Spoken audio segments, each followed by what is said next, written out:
And we should start to see people. I can't remember if I created a waiting room or not, but we'll see. All right, I think people are starting to join us. So thanks everyone. While we just wait for a minute or so for folks to join, feel free to say hello in our chat group. Let us know where you're tuning in from today, and let us know if you have sunshine. Those of us on the East Coast right now, the Northeast part of the country, are feeling the blahs today. So absolutely. Yeah. We're excited to get started in just a few. So I think we're waiting for maybe 4 more folks. So just give us a sec.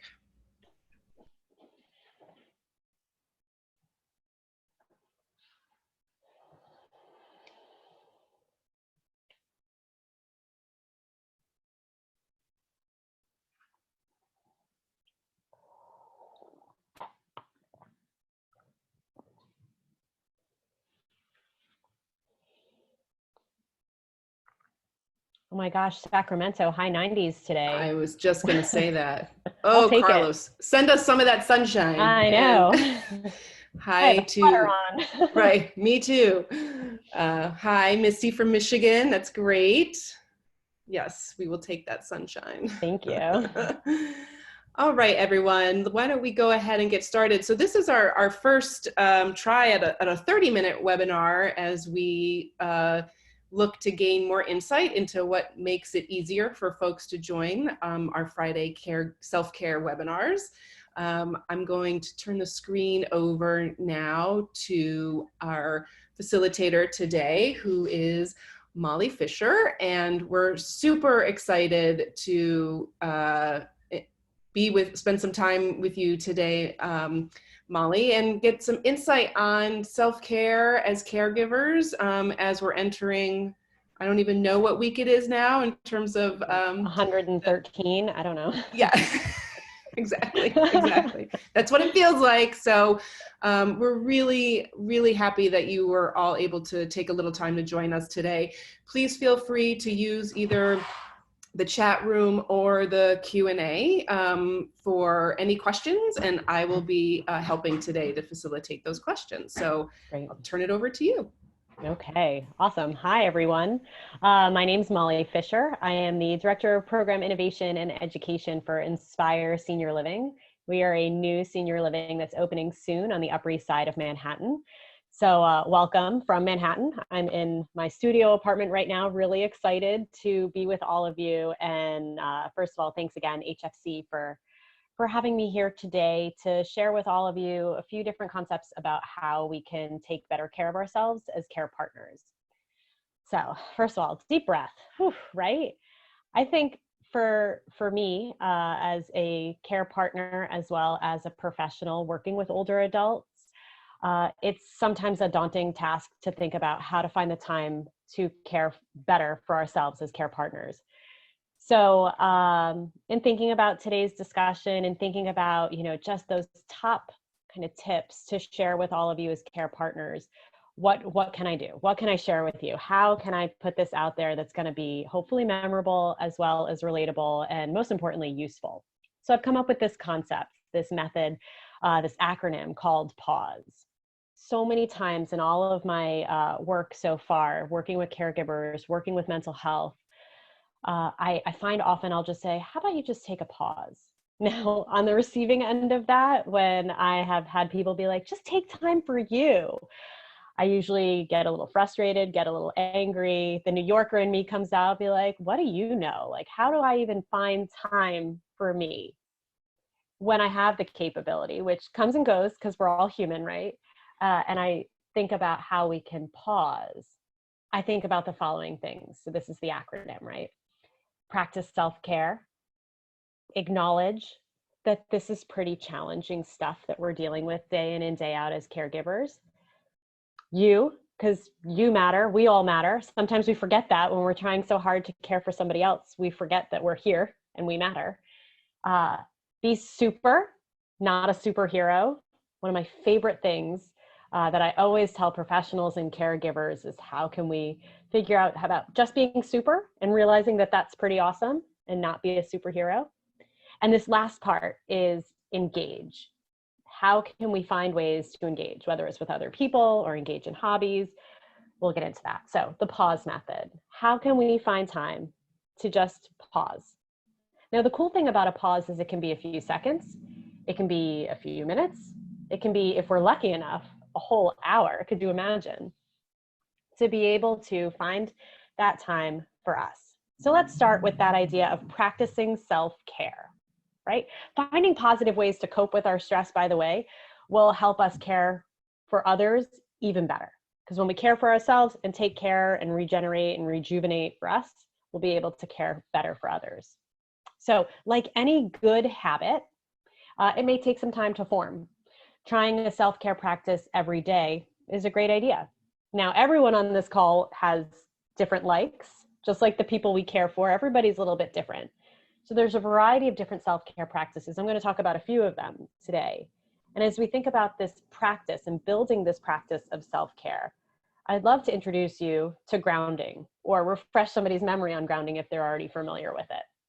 So grounding is one of my favorite techniques to be able to use when people are stressed or anxious. Anybody here stressed or anxious? I think that since COVID-19 has come about, we've seen a spike in stress and anxiety because there's so much that's happening in our worlds, and so much of it's out of our control. So a technique like grounding gives you the opportunity to really anchor yourself in the here and now.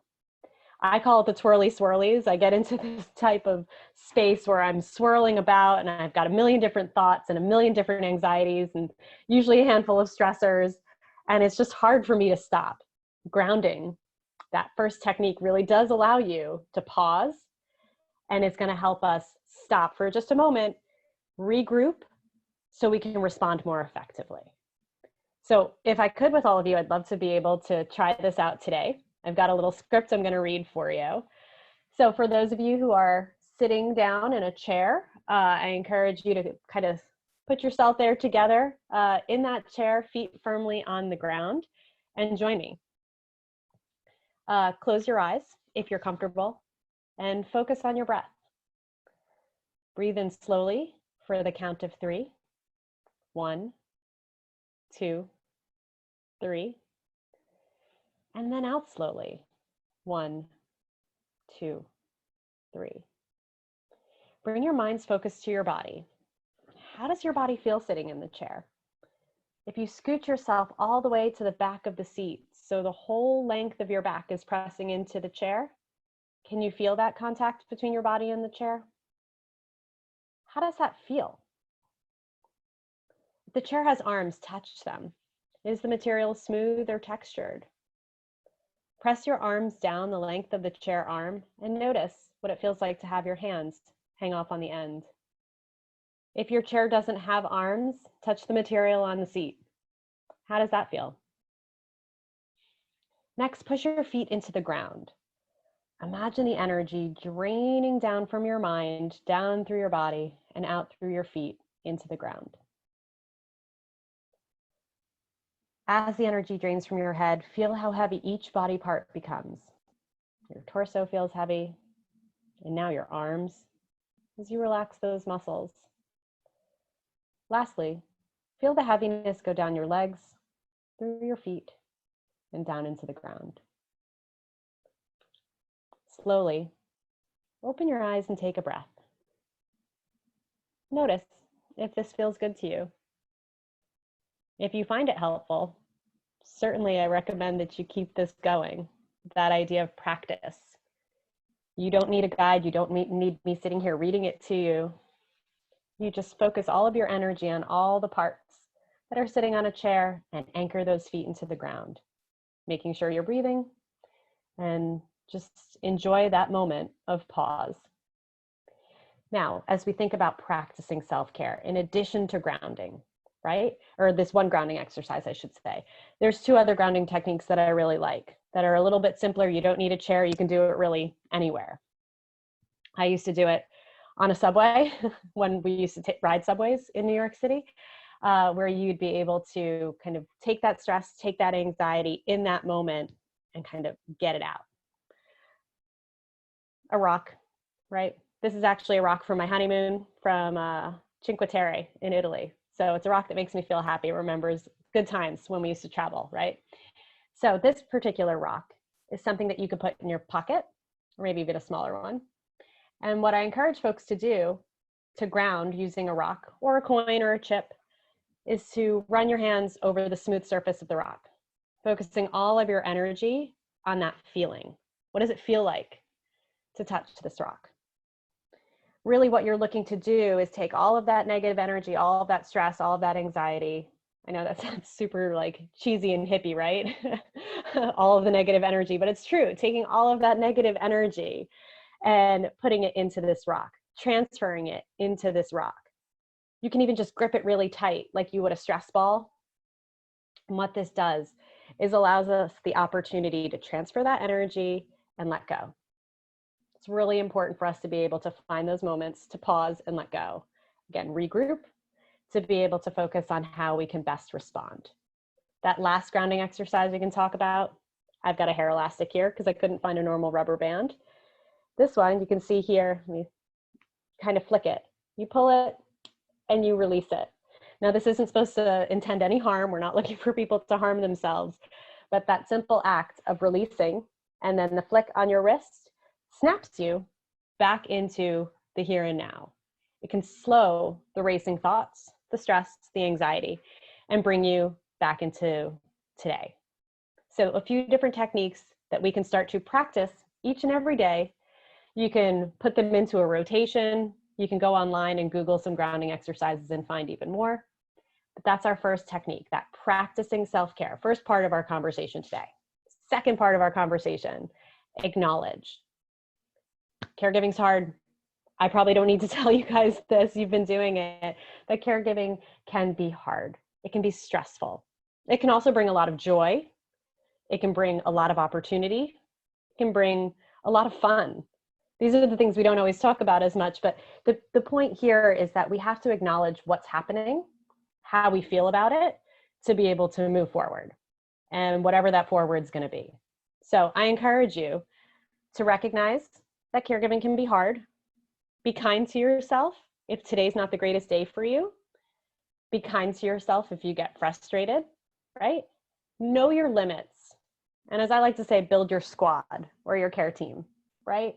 Know who's available to you to be able to tap out and be like, I need 5, I need an hour. Who can help you with that idea of respite? Your squad can also include HFC. They've got fantastic support groups, helpline, resources. You can also reach out to me. I'd be happy to help you with any resources you need in addition to what HFC has available. Know your limits, build your squad. Acknowledge that you really can't do this alone, or more importantly, you don't have to, right? So this next one, you matter, right? Now this is, the letter U, but I'm gonna do like you matter, right? You matter because without you, none of us are even here. We would not be here if it wasn't for you, the care partners. It brings me happiness every single day that I get to help care partners just like you, right? So you matter. What do you do for you? We should practice self-care. What does that mean? What does that look like? Sometimes for me, it could just be a deep breath. Another thing that I'd love to try with you all right now is meditation. So before you roll your eyes and you're like, oh, meditation, it doesn't work for me. I've been there. Sometimes it doesn't work for me either. Every so often I get into this cycle where I'll try it again because I believe that you never know when it's going to stick. Sometimes meditation might not work for us, but sometimes it could. There's a variety of different ways we can do it. So we're going to try a quick little exercise now. Let's go ahead and close your eyes if you're ready. Take a deep breath.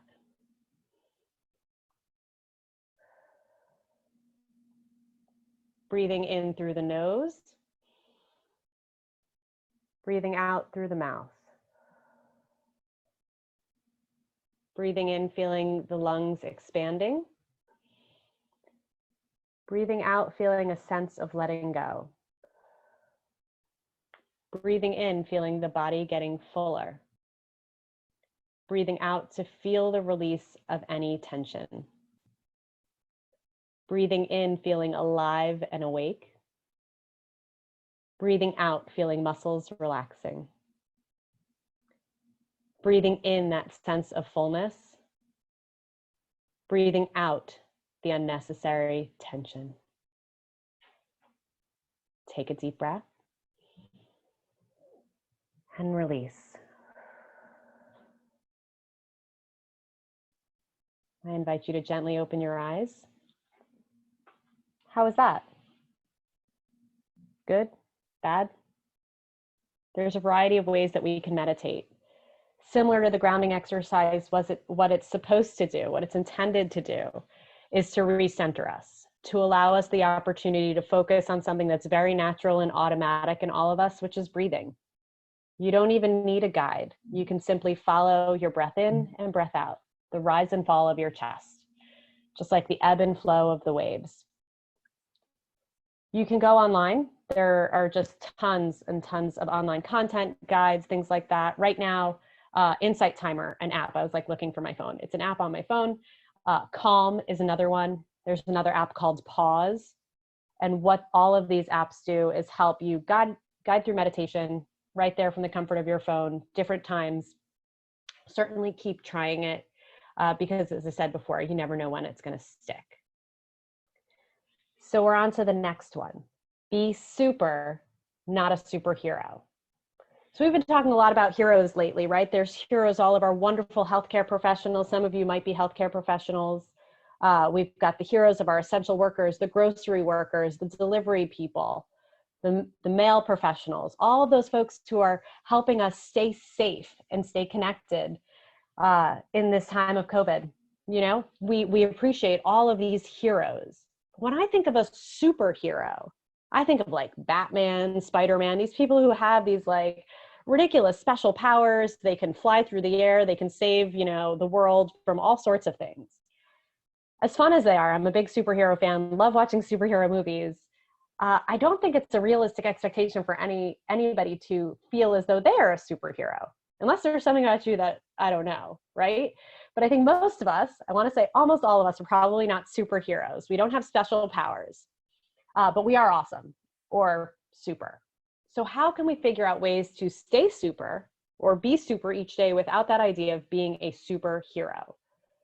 When I believe I'm going to be a superhero, I might set unrealistic expectations. When I set unrealistic expectations, then I can get stressed when it doesn't work out my way, upset, frustrated. I could feel guilt. I could feel shame. It's a lot of pressure. And let's be honest, as care partners, we've already got a lot happening. So why go ahead and add that extra pressure to ourselves? Something to think about. What you can control, what you can't control. Being super means knowing the difference. So I like to control a lot of things. I've been having a really hard time with this disruption in my schedule, that I have a lot of things that are unknown, a lot of things that I can't control. So my anxiety's been a little bonkers and my stress has been pretty high.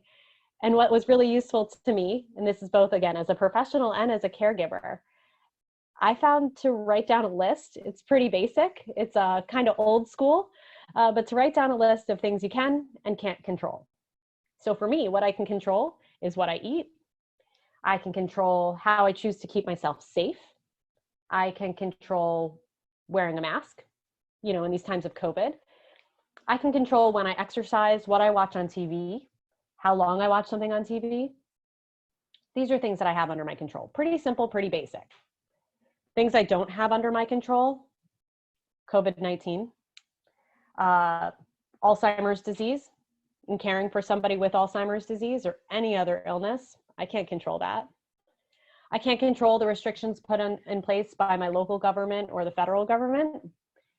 I can't change people's decisions and how they choose to act. I was walking down the street the other day and I saw folks with masks on, but they were down by their chin, which made no sense to me and actually got me pretty anxious and frustrated. I can't control them. I don't understand why you'd want to put a mask on if it's not on, but I can't control that. And so getting frustrated about that doesn't serve me. What I can choose to do is go on a different walk on a different path where there might be less people, or just make sure that I'm taking the safety precautions of keeping my mask on and my gloves on and coming home and washing my hands. When we figure out what we can versus what we can't control, we have that opportunity to stay super, to set realistic expectations and figure out ways to move forward without unnecessary things that don't serve us well. Right? So we can put away our capes for now. The last one, engage. Now, engaging can be different things to a lot of different people, but the long and short of it is staying connected. First of all, each and every one of you who joined us today for this talk, you did it. You hit engage already. You practiced it for today because you're engaging in this conversation. You joined for some particular reason, whether it was to learn a different tool, whether it was to talk to other people, because we'll have a few minutes to talk in a minute. When we engage, we have the opportunity to pause and take a minute for ourselves. Call a friend. You know, I think I've been talking on the phone more now than I have in years. I've been connecting more regularly and consistently with my friends, whether it's through Zoom or FaceTime. I do a weekly walk with one of my friends where she walks in her neighborhood and I walk in my neighborhood, all safe and, you know, masked up. And it's been fantastic because she and I used to do something every Sunday. We would go to a gym class together and then brunch. So now we do it over the phone with masks, walking in our own neighborhoods. That's a great example of how we can engage and what we can do with the adaptation of our current circumstances. Another opportunity for engagement could be engaging in an old hobby, journaling, doing a puzzle. Hey, puzzles made a huge comeback. I mean, puzzles are like having their best year yet, right? Do something for you. Journaling is also really great. I just watched a TED Talk last night on how utilizing storytelling has been helpful for mental health professionals to identify their vulnerabilities and use them to do even better in the work that they do. So certainly find those techniques that work for you to stay engaged, whether it's with a person, whether it's with Netflix, whether it's with a pint of ice cream or an old hobby. No judgments here, just stay connected. You don't have to do this alone. Please, I invite you to take this time to pause, to keep this practice going. You'll be glad you did. And so with that, I want to open it up to any questions that you may have. I'm here to answer anything. And yeah, we'll go from there. Thank you so much, Molly. I love this acronym. It's so easy to remember, and in and of itself, it's a reminder, right? And it is really important to just take that moment and take that pause. Anybody have questions or even something they want to share about what's been working for you as a caregiver? Absolutely. Yeah, we'd love to hear from you. If you want to speak, you can raise your hand. I can unmute you, or just type your question in the Q&A or the chat. In the meantime, I am going to add our website here. As Molly mentioned, we, if you go to our website, we do have our caregiver programs page, so you can learn more about those programs, as well as a resources page. And yeah, please feel free to reach out to either Molly or myself for additional resources. And Molly has also provided a one-pager, which I will email to all of you this afternoon. Yeah, it just goes over everything we just talked about. Please feel free to share it. And Inspīr's website is on there as well. And if you want to share my email, feel free to do that. If you have any other questions. You know, I think this is for a lot of people, and I've seen so much content out there with COVID-19 on self-care. And so I think it's just great to be able to find something that sticks and practice it every day. So. Agreed. Yeah. Well, don't feel bad if you, by the way, sorry, don't feel bad if it doesn't stick or if it doesn't work, because I think a lot of people just have to find their groove, and it's totally different for everyone. So just be kind. Yeah. Yeah. Be kind is, I think, the key takeaway, because some weeks, some things might work better for you than others. And so don't be hard on yourselves for sure. Yeah. And I think Yes. especially right now, it can be super easy to be crazy hard on yourself. And it's not going to serve you well. Yeah. And if you want to be hard on yourself, just give yourself like 2 minutes to be hard on yourself, like actually set a timer and then stop. So, Right. If you want to get it out. yeah, some people Right. just need that process. Yeah. I appreciate that. Yeah. Great. So Carlos shares with us that his me time includes bike rides. He does journal, poem writing, breathing exercises. Oh, that's So great. yeah, all good stuff there. Um, we do have a question here from Kathy, who says, "What sources can you recommend for help with finding respite other Oh, than yeah. local area agency on aging?" Um, That's a great question. yeah. I'll start first by just sharing a little bit about HFC's respite program. So if you go to our webpage and our programs, you'll see our in-home respite care grant program. You can apply for a respite grant that we give two. One is a recharge grant, one is an extended grant, and that's with our home instead senior care partners. Yeah. And grant recipients then have the opportunity to take a break as the home instead care professional comes into the home. So that's one respite grant that you can apply for. Do you know any other resources? Yeah, I mean, local area agencies on aging are great. I think it's tricky right now. I'm not sure what everybody's regulations are in their states. I know that companion care and home care is still happening, and they're really good at making sure that folks are staying safe. So if that is applicable to you, I think there's no shame in bringing help in, even if it's just for an hour or two, or 3 hours, one day a week. So companion care, companies like Comfort Care, for example, which is a national franchise, they bring in trained adults to spend some time and provide companionship while you have the opportunity then to go get your hair done, or well, we can't really do that, go for a walk, right? I also found that church and synagogue or local religious organizations usually have some kind of friendly visiting program, which could occupy your person's time a little bit, giving you that opportunity to go take a shower or go grab some groceries.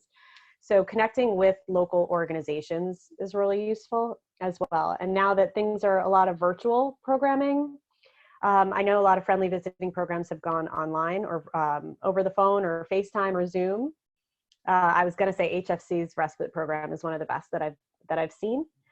And really organizing yourself with your family or your family of choice, if your family of origin's not an option, and seeing, you'd be surprised how many of your friends are willing to help out, even if it's just for 30 minutes.